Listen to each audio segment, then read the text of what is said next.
காலத்தை பிரயோஜனப்படுத்திக் கொள்ளுங்கள்.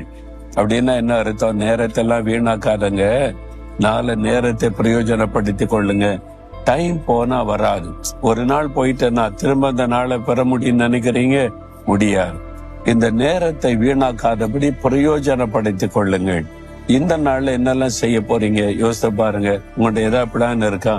காலையில இதை செய்யணும், மத்தியானம் இதை செய்யணும், மாலையில இதை செய்யணும், என்னென்ன வேலையை செஞ்சு முடிக்கணும், இந்த நாள்ல நான் செபிக்கணும், வேதத்தை தியானிக்கிற ஒரு டைம், இயேசுவை மற்றவங்களுக்கு சொல்லுவதற்கு ஒரு நேரம், அப்படி நேரத்தெல்லாம் நீங்க ஒழுங்கு பண்ணி வச்சிருக்கிறீங்களா?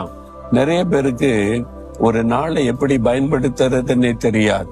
வீணாவே நேரத்தை கழிச்சாரு. செல்போன்லயே மணிக்கணக்கு உட்கார்ந்து நேரத்தை வீணாக்குவாரு.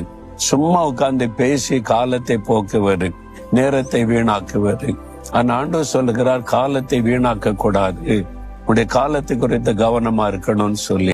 அப்ப தேவ பிள்ளைகள், உங்க வாழ்க்கையை யோசித்து பாருங்க.